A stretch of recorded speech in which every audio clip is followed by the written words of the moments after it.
வணக்கம். இரவு செய்திகளுக்காக டெல்ஃபின். முதலில் தலைப்புச் செய்திகளை பார்க்கலாம்.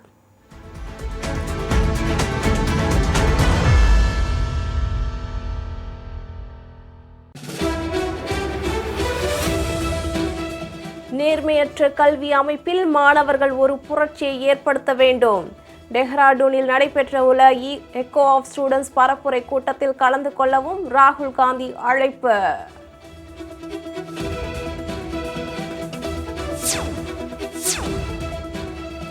பெரம்பூரில் சட்டமன்ற தொகுதி அலுவலகத்தை திறந்து வைத்து நலத்திட்டங்களையும் வழங்கினார் முதலமைச்சர் ஜோசப் விஜய். வழி நெடுகிலும் பொதுமக்கள் மலர் தூவி உற்சாக வரவேற்பு.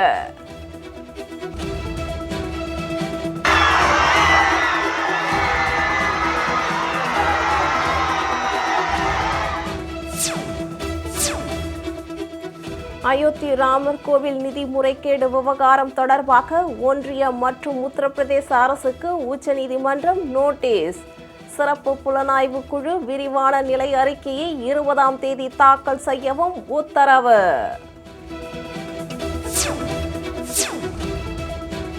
ஜூலை 16ஆம் தேதி கூடுகிறது தமிழக அமைச்சரவை கூட்டம்.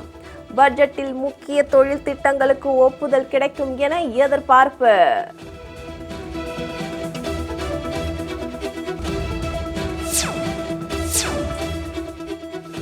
லஞ்ச ஒழிப்புத்துறை இயக்குநராக இருந்த அருண் பணியிடை மாற்றம். சிறப்பு விசாரணை பிரிவு அதிகாரி மகேஸ்வரிக்கு கூடுதல் பொறுப்பு.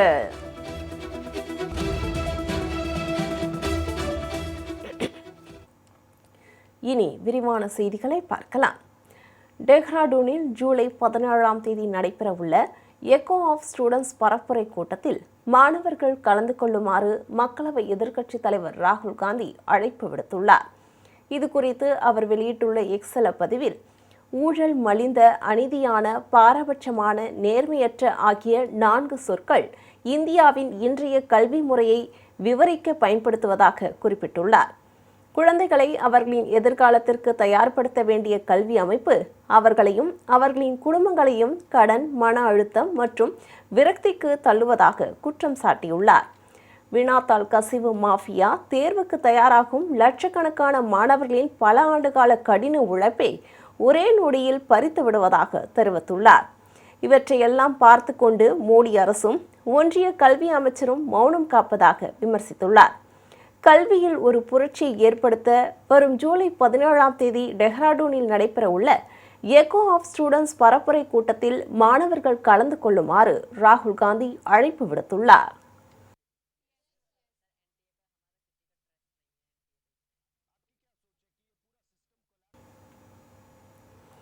பெரம்பூர் சட்டமன்ற தொகுதி அலுவலகத்தை திறந்து வைத்த முதலமைச்சர் ஜோசப் விஜய் தனது தொகுதி மக்களுக்கு சுமார் 100 கோடி ரூபாய் மதிப்பிலான திட்டங்களை மேற்கொள்ள அதிகாரிகளுடன் ஆலோசனை நடத்தினார். சென்னை வியாசர்பாடி ஷர்மா நகரில் கட்டப்பட்டுள்ள பெரம்பூர் சட்டமன்ற தொகுதிக்கான அலுவலகத்தை திறந்து வைக்க முதலமைச்சர் ஜோசப் விஜய் வருகை தந்தார். தேர்தலில் வெற்றி பெற்ற பிறகு முதல் முறையாக தனது தொகுதிக்கு வரும் முதலமைச்சருக்கு சாலையின் இரு மரங்களிலும் இருந்த பொதுமக்கள் பூக்களை தூவி வரவேற்பளித்தனர். அதன் பிறகு சட்டமன்ற உறுப்பினர் அலுவலகத்தை முதலமைச்சர் விஜய் திறந்து வைத்தார். கொள்கை தலைவர்களின் உருவப்படங்களுக்கு மரியாதை செலுத்தியதை தொடர்ந்து சட்டமன்ற உறுப்பினர் இருக்கையில் அவர் அமர்ந்தார். அங்குள்ள இ-சேவை மையத்தை திறந்து வைத்த முதலமைச்சர் விஜய் பயனாளிகளுக்கு அரசு சான்றிதழ்களை வழங்கினார். பின்னர் பெரம்பூர் தொகுதியில் மேற்கொள்ளப்பட வேண்டிய மக்கள் நலத்திட்டங்கள் தொடர்பாக அதிகாரிகளுடன் ஆலோசனை மேற்கொண்டார். சுமார் 100 கோடி ரூபாய் மதிப்பீட்டில் இந்த திட்டங்கள் மேற்கொள்ளப்பட உள்ளதாக கூறப்படுகிறது. சட்டமன்ற உறுப்பினர் அலுவலகத்திலிருந்து சாலையில் நடந்து சென்ற முதலமைச்சர் விஜய்க்கு பொதுமக்கள் மலர்களை தூவி தங்கள் மகிழ்ச்சியை தெரிவித்தனர்.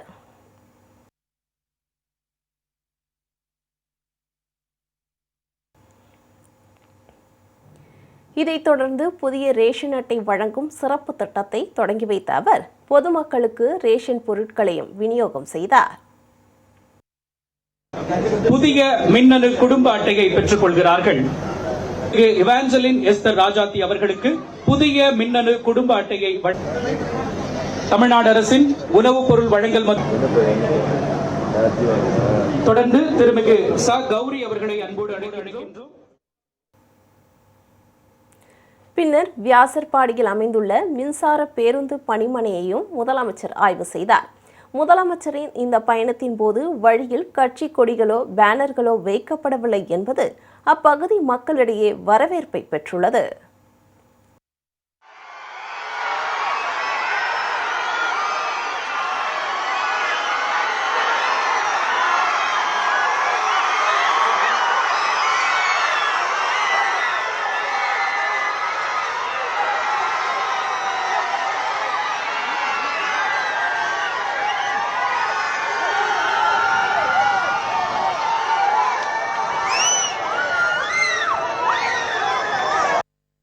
அவர் ஆஃபீஸ் ஓப்பன் பண்ணுறாரு சொன்னாங்க.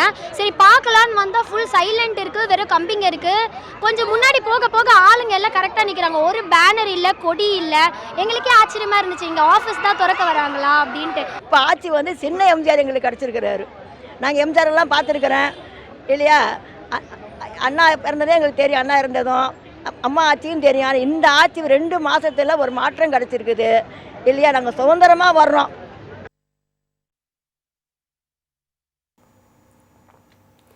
அயோத்தி ராமர் கோவில் நிதி முறைகேடு விவகாரத்தில் சிறப்பு புலனாய்வு குழு வரும் 20ஆம் தேதி நிலை அறிக்கை தாக்கல் செய்யுமாறு உச்சநீதிமன்றம் உத்தரவு பிறப்பித்துள்ளது. அயோத்தி ராமர் கோவில் நிதி முறைகேடு தொடர்பாக ஒன்றிய அரசு, உத்தரப்பிரதேச அரசு மற்றும் ஸ்ரீராம் ஜென்மபூமி தீர்த்த கஷேத்ரா அறக்கட்டளைக்கு உச்சநீதிமன்றம் நோட்டீஸ் அனுப்பியுள்ளது. இதில் உத்தரப்பிரதேச அரசால் அமைக்கப்பட்ட சிறப்பு புலனாய்வு குழு அயோத்தி ராமர் கோவில் முறைகேடு விசாரணை குறித்து விரிவான நிலை அறிக்கையை சமர்ப்பிக்க உச்சநீதிமன்றம் உத்தரவு பிறப்பித்துள்ளது.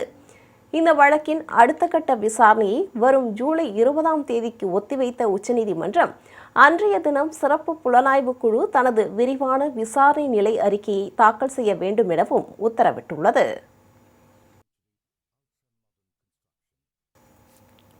ஜூலை 16ஆம் தேதி தமிழக அமைச்சரவை கூட்டம் கூட உள்ளதாக அறிவிப்பு வெளியாகியுள்ளது. சென்னை தலைமை செயலகத்தில் முதலமைச்சர் ஜோசப் விஜய் தலைமையில் வரும் 16ஆம் தேதி காலை 10:30 மணிக்கு அமைச்சரவை கூட்டம் நடைபெறவுள்ளதாக தகவல் வெளியாகியுள்ளது. இந்த அமைச்சரவை கூட்டத்தில் துறை வாரியாக இடம்பெறவுள்ள விவகாரங்கள் தொடர்பாக ஆலோசிக்க உள்ளதாக கூறப்படுகிறது. ஆகஸ்ட் முதல் வாரத்தில் பட்ஜெட் தாக்கல் செய்ய வாய்ப்புள்ள நிலையில் பட்ஜெட்டில் முக்கிய தொழில் திட்டங்களுக்கு ஒப்புதல் கிடைக்கும் என எதிர்பார்க்கப்படுகிறது.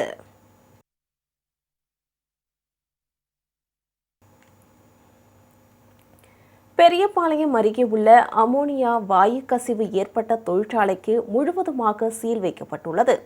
திருவள்ளூர் மாவட்டம் கன்னிகைப்பேர் பகுதி கடல் உணவு பதப்படுத்தும் தொழிற்சாலையில் கடந்த ஜூன் மாதம் 21ஆம் தேதி அமோனியா வாயு கசிந்ததில் 83 பேர் பாதிக்கப்பட்டனர். இதில் 18 பேர் உயிரிழந்தனர். இதைத் தொடர்ந்து கடந்த 4 மற்றும் 5ஆம் தேதிகளில் தொழிற்சாலையில் இருந்த அமோனியா வாயுவும் கழிவு நீரும் முழுமையாக அகற்றப்பட்டன. கடந்த 8ஆம் தேதி தொழிற்சாலையில் உள்ள 4 முக்கிய இடங்களுக்கு சீல் வைக்கப்பட்டது. இந்நிலையில் இன்று திருவள்ளூர் கோட்டாட்சியர் தலைமையில் மின்சாரம் துண்டிக்கப்பட்டு கடல் உணவு பதப்படுத்தும் தொழிற்சாலைக்கு முழுமையாக சீல் வைக்கப்பட்டது.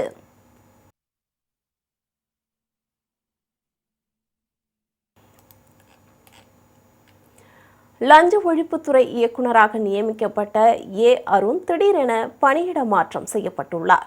கடந்த மே மாதம் 25ஆம் தேதி அன்று ஊழல் கண்காணிப்பு மற்றும் லஞ்ச ஒழிப்புத்துறை இயக்குநராக அருண் ஐபிஎஸ்ஐ அதிகாரப்பூர்வமாக இடமாற்றம் செய்து தமிழ்நாடு உள்துறை அமைச்சகம் உத்தரவு வெளியிட்டது. இதைத் தொடர்ந்து மே மாதம் 26ஆம் தேதி முறைப்படி லஞ்ச ஒழிப்புத்துறை இயக்குநராக பொறுப்பேற்ற அருண் தற்போது பணியிட மாற்றம் செய்யப்பட்டு தமிழ்நாடு காவல்துறை அகாடமியின் இயக்குநராக மாற்றப்பட்டுள்ளார். இதைத் தொடர்ந்து லஞ்ச ஒழிப்புத்துறையின் சிறப்பு விசாரணை பிரிவு அதிகாரியான ஐஜி மகேஸ்வரி புதிய இயக்குனர் நியமிக்கப்படும் வரை லஞ்ச ஒழிப்புத்துறை இயக்குனர் பொறுப்பையும் கூடுதலாக கவனிப்பார் என்று அரசாணை வெளியிடப்பட்டுள்ளது. லஞ்ச ஒழிப்புத்துறை இயக்குநராக நியமிக்கப்பட்ட 49 நாட்களில் அருண் ஐபிஎஸ் இடமாற்றம் செய்யப்பட்டுள்ளது குறிப்பிடத்தக்கது.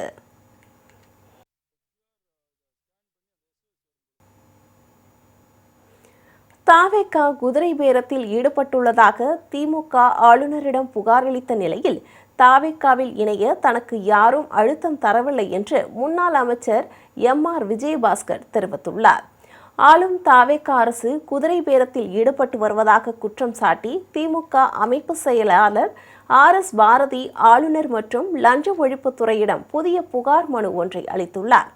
இந்நிலையில் கரூரில் செய்தியாளர்களை சந்தித்த MR விஜயபாஸ்கரிடம் தாவேகாவில் இணைந்ததன் பின்னணியில் குதிரை பேரம் உள்ளதா என கேட்கப்பட்டதற்கு மறுப்பு தெரிவித்தார்.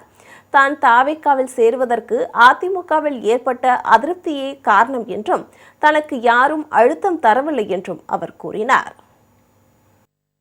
நிர்வாகிகளுடைய கருத்து கேட்டு மிகுந்த ஒரு அமைதியா பல கட்ட யோசனைகளுக்கு பிறகு யாருடைய அழுத்தமும் இல்லாமல் நானா எடுத்த முடிவு, நானும் என்னோட இருக்கக்கூடிய நிர்வாகிகளும் சேர்ந்து எடுத்த முடிவு தான் அப்படின்னு தாவேக்காலையோ அல்லது தாவேக்காவில் போய் சேர்ந்த எங்களுடைய முன்னாள் அமைச்சர்கள் சட்டமன்ற உறுப்பினர்களுடைய நிர்பந்தத்தாலேயோ நான் தாவேக்காவுக்கு செல்லவில்லை. என்னுடைய சுயமான முடிவு.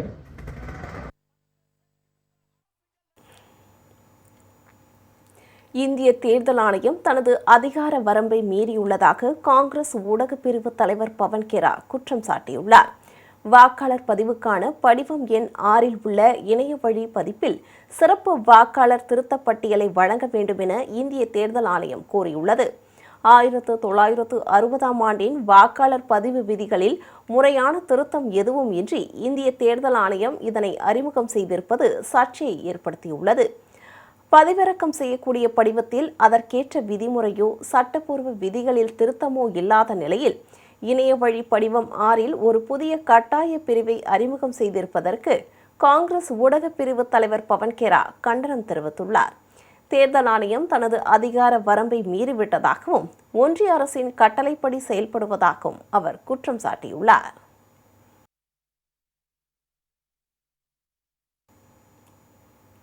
பசுக்கள் மற்றும் கன்றுகளை வெட்ட சென்னை உயர்நீதிமன்றம் விதித்திருந்த முழுமையான தடைக்கு உச்சநீதிமன்றம் இடைக்கால தடை விதித்து உத்தரவு பிறப்பித்துள்ளது.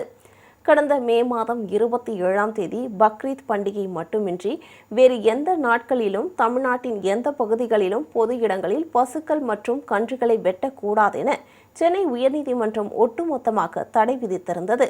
இந்த உத்தரவு 1958ஆம் ஆண்டு தமிழ்நாடு விலங்குகள் பாதுகாப்பு சட்டத்திற்கு முரணாக உள்ளதாக கூறி தமிழ்நாடு அரசு உச்சநீதிமன்றத்தில் மேல்முறையீடு செய்தது. இது தொடர்பான வழக்கு உச்சநீதிமன்றத்தில் இன்று விசாரணைக்கு வந்தபோது உயர்நீதிமன்றத்தின் ஒட்டுமொத்த தடை உத்தரவில் திருத்தங்கள் தேவை என நீதிபதிகள் தெரிவித்தனர். அத்துடன் உயர்நீதிமன்ற தீர்ப்பின் செயல்பாட்டுக்கு உச்சநீதிமன்றம் இடைக்கால தடை உத்தரவு பிறப்பித்து எதிர்மனுதாரர்களுக்கு நோட்டீஸ் அனுப்ப உத்தரவிட்டுள்ளனர்.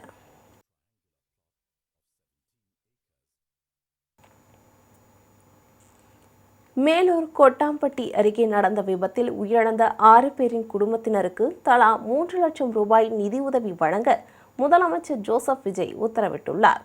இது தொடர்பாக அவர் வெளியிட்டுள்ள அறிக்கையில், மதுரை மாவட்டம் கொட்டாம்பட்டி அருகே அரசு பேருந்து மீது ஆம்னி பேருந்து மோதிய விபத்தில் 6 பேர் உயிரிழந்த செய்தியை கேட்டு மிகுந்த வருத்தமடைந்துள்ளதாக குறிப்பிட்டுள்ளார். உயிரிழந்தவர்களின் குடும்பத்திற்கு இரங்கல் தெரிவித்துள்ள அவர், விபத்தில் காயமடைந்து சிகிச்சை பெற்று வரும் 22 நபர்களுக்கும் சிறப்பு சிகிச்சை அளிக்க உத்தரவிட்டுள்ளதாக கூறியுள்ளார். விபத்தில் உயிரிழந்த 6 பேரின் குடும்பத்தினருக்கு தலா 3 லட்சம் ரூபாயும், பலத்த காயமடைந்த 7 பேருக்கு தலா 1 லட்சம் ரூபாயும், லேசான காயமடைந்த 15 பேருக்கு தலா 50,000 ரூபாயும் நிதியுதவி வழங்க முதலமைச்சர் ஜோசப் விஜய் உத்தரவிட்டுள்ளார்.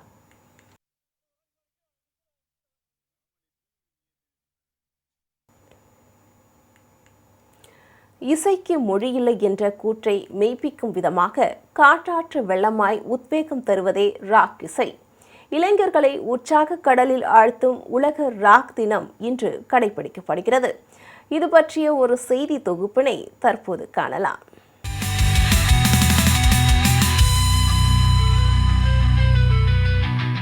ஆயிரத்தி 1985ஆம் ஆண்டு ஆப்பிரிக்காவின் பசிப்பிணியை தீர்க்க நிதி திரட்டும் நோக்கில் லண்டன் மற்றும் பிலடெல்பியா நகரங்களில் ஒரே நேரத்தில் லைவ் எய்ட் என்ற பிரம்மாண்ட இசை கச்சேரி நடத்தப்பட்டது.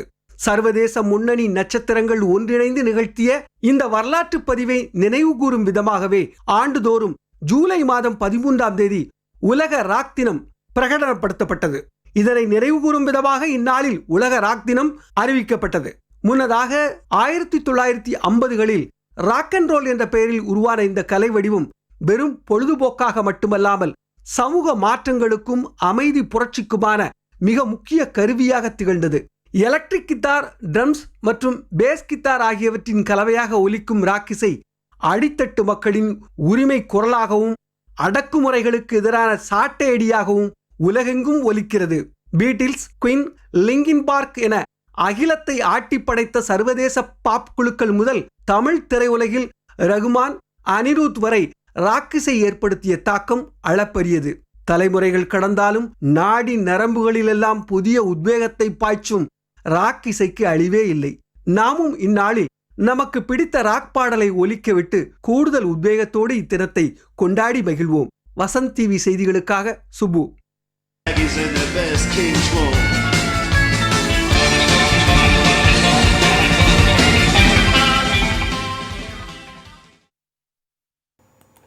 தமிழகத்தின் பல்வேறு மாவட்டங்களில் நடந்த முக்கிய நிகழ்வுகளை மாவட்ட செய்திகள் பகுதியில் தற்போது பார்க்கலாம்.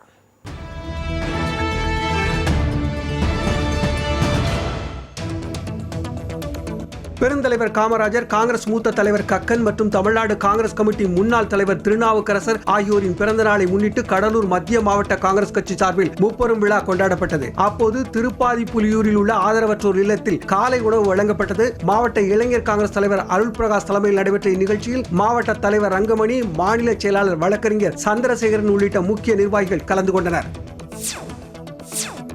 ஈரோடு மாவட்டம் பவானிசாகர் அணை மூலம் தடப்பள்ளி அரக்கன்கோட்டை கால்வாய் பாசனம், காளிங்கராயன் கால்வாய் பாசனம், கீழ்பவானி கால்வாய் பாசனம் என 3 பாசன வசதி திட்டங்கள் மூலம் விளை நிலங்கள் பாசன வசதி பெற்று வருகிறது. இதன் மூலம் ஈரோடு, திருப்பூர் உள்ளிட்ட மாவட்டங்களில் விவசாயிகள் வாழை, தென்னை போன்றவற்றை பயிரிட்டு வருகின்றனர். இந்நிலையில் சம காலங்களில் பாசனத்திற்கு தண்ணீர் திறக்க வலியுறுத்தி கீழ்பவானி பாசன விவசாயிகள் ஏராளமானோர் மாவட்ட ஆட்சியர் அலுவலகத்தில் மனு அளித்தனர்.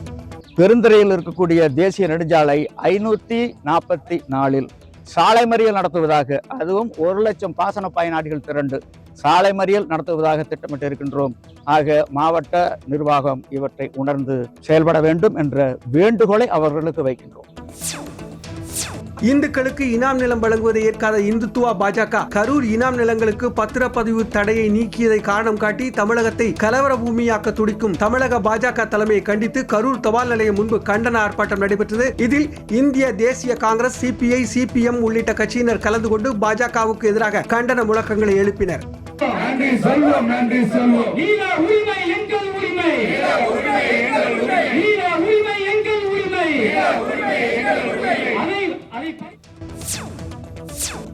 நெல்லை மாவட்டம் கல்லிடைக்குறிச்சியை சேர்ந்த கபூர் தனது மனைவி ஜீனத் பேகத்துடன் 2 சக்கர வாகனத்தில் பாளையங்கோட்டை நோக்கி சென்று கொண்டிருந்தார். அப்போது பின்னால் வந்த பேருந்து 2 சக்கர வாகனம் மீது மோதியதில் தம்பதியினர் இருவரும் நிலை தடுமாறி கீழே விழுந்தனர். பேருந்தின் சக்கரம் இருவர் மீதும் ஏறி இறங்கியதில் இருவரும் சம்பவ இடத்திலேயே உயிரிழந்தனர். இதன் சிசிடிவி காட்சி இணையத்தில் வெளியாகி பரபரப்பை ஏற்படுத்தியுள்ளது.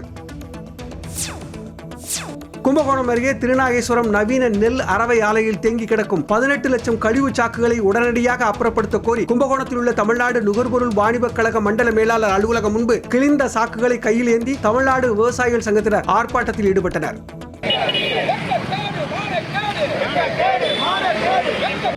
குறுவையில பிடிச்ச நெல்ல இன்னும் அடுக்கி வச்சிருக்க சூழ்நிலை இருக்கு.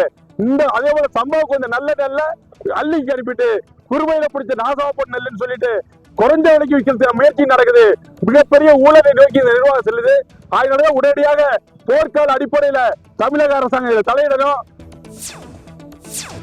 திருப்பத்தூர் மாவட்டம் 32வது வார்டு பகுதியைச் சேர்ந்த சஞ்சய் பிரவீன் 12ஆம் வகுப்பு முடித்துவிட்டு கம்ப்யூட்டர் வகுப்புக்கு சென்று வந்துள்ளார். கஞ்சா பழக்கத்திற்கு ஆளாகிய சஞ்சய் பிரவீன் தனது பெற்றோரிடம் பணம் கேட்டுள்ளார். இதற்கு பெற்றோர் மறுப்பு தெரிவித்ததால் கையில் கல்லை கட்டிக்கொண்டு கிணற்றில் விழுந்து தற்கொலை செய்து கொண்டுள்ளார். இந்த சம்பவம் அந்த பகுதியில் பெரும் சோகத்தை ஏற்படுத்தியுள்ளது. தொடக்க வேளாண்மை கூட்டுறவு கடன் சங்கத்தில் விவசாயிகள் வாங்கிய அனைத்து பயிர்க்கடன்களையும் தள்ளுபடி செய்ய கோரி அரியலூர் மாவட்டம் மீன்சுருட்டி தொடக்க வேளாண்மை கூட்டுறவு கடன் சங்கம் முன்பு விவசாயிகள் கண்களில் கருப்பு துணியை கட்டிக்கொண்டு நூதன முறையில் ஆர்ப்பாட்டத்தில் ஈடுபட்டனர்.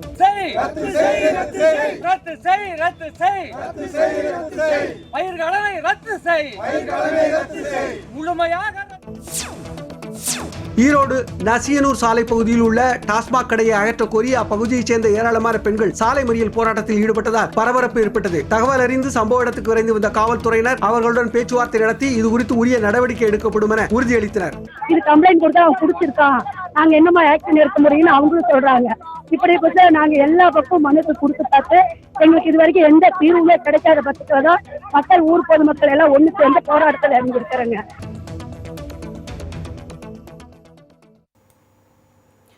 சிவகங்கையில் பிறந்து 45 நாட்களே ஆன பெண் குழந்தை நேற்று கடத்தப்பட்ட நிலையில் இன்று மீட்கப்பட்டது. சிவகங்கை மாவட்டம் காரைக்குடி புதூர் பகுதியை சேர்ந்த லட்சுமி என்பவரிடம் 3 லட்சம் ரூபாய் பணத்தை வீசிவிட்டு அவரது பெண் குழந்தையை 3 மர்ம பெண்கள் கடத்திச் சென்றனர். குழந்தையை மீட்டு தரக்கோரி லட்சுமி காரைக்குடி எஸ்பி ஆஷிஷ் புனியாவை நேரில் சந்தித்து புகார் அளித்திருந்தார். இந்நிலையில் இது குறித்து வழக்கு பதிவு செய்து விசாரணை மேற்கொண்ட காவல்துறையினர் தொலைபேசி எண்ணை வைத்து ராமநாதபுரம் மாவட்டம் வெள்ளையபுரத்திற்கு சென்று குழந்தையை மீட்டனர். மேலும் கடத்தி சென்ற 3 பெண்களிடம் காவல்துறையினர் விசாரணை மேற்கொண்டு வருகின்றனர்.